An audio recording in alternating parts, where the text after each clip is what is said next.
Umakyat na sa 27 ang bilang ng nasawi sa paglubog ng bangkang MV Aya Express sa bahagi ng Laguna de Bay na sakop ng Binangonan, Rizal. Sinibak na rin sa pwesto ang 2 tauhan ng Philippine Coast Guard doon sa gitna ng pagpalaot ng bangkang overloaded umano.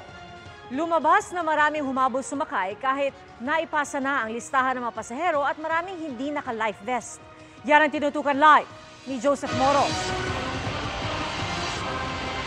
Joseph? LPA Emil, nagkasana ng 3 araw na search and retrieval operations ang Philippine Coast Guard at ang munisipyo ng Binangonan para nga dun sa mga pasahero ng lumubog na bangka dito sa Rizal. Pero ang problema, hindi nila alam kung ilan ba talaga yung hahanapin ng mga pasahero dahil mas marami na yung na-recover nila at na-rescue nila ng mga pasahero kesa dun sa mga nakalista sa manifesto.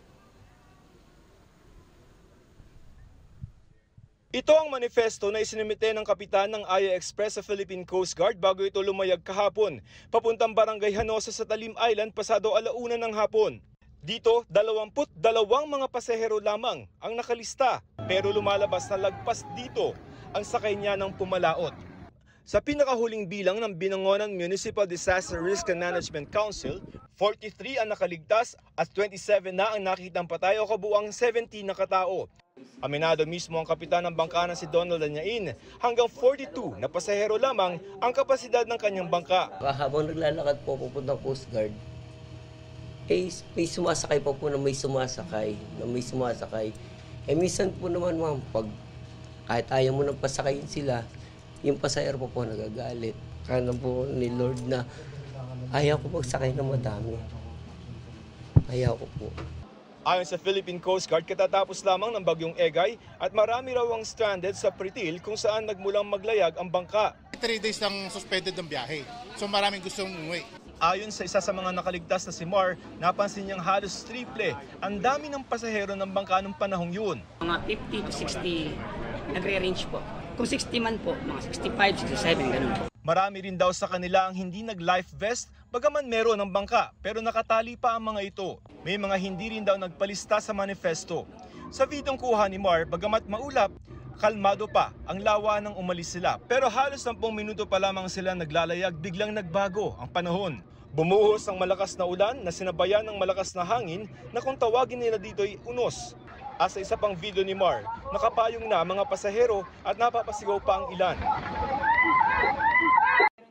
Sabi ng ilang nakaligtas na nakausap ng GMA Integrated News, may mga trapal sa gilid ng bangka na pananggalang sa ulan. Sa kwento ni Mar, bigla umanong naputol ang kaliwang katig ng bangka.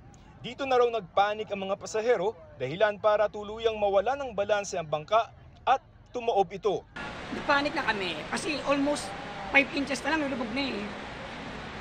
Nagpanik na yung tao. Kung hindi nagpanik yung tao, pwede sanang gumawi sa kabila, sa kanan, para mag-balance. Nang tumaob ang bangka, marami sa mga pasahero ang natrap sa loob dahil sa trapal ng bangka.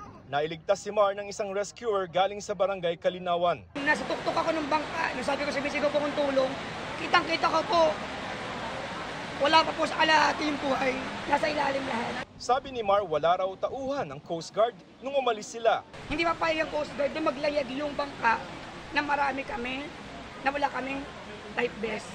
Dahil wala yung Coast Guard, nakaalis kami. We admit na may lapse ngayong tao namin. We did not physically inspect the vessel. We are checking kung bakit gano'n nangyari. Ayon sa Coast Guard, sinibak na sa pwesto ang substation commander at isa pa nilang personnel sa Binangonan sa Rizal na hindi muna pinangalanan. Isa yan sa mga parte ng imbestigahan natin kung bakit yung mga base sa mga salaysay ng mga nakaligtas, kung ano talaga ang nangyari. Ayon sa probinsya ng Rizal, ngayon lamang nila naranasan ang ganitong klaseng trahedya. Kaya bukod sa investigasyon ng Philippine Coast Guard at Philippine National Police, magsasagawa rin daw sila ng sarili nilang investigasyon para malaman kung may mga pagkukulang ba sa mga ahensya ng gobyerno.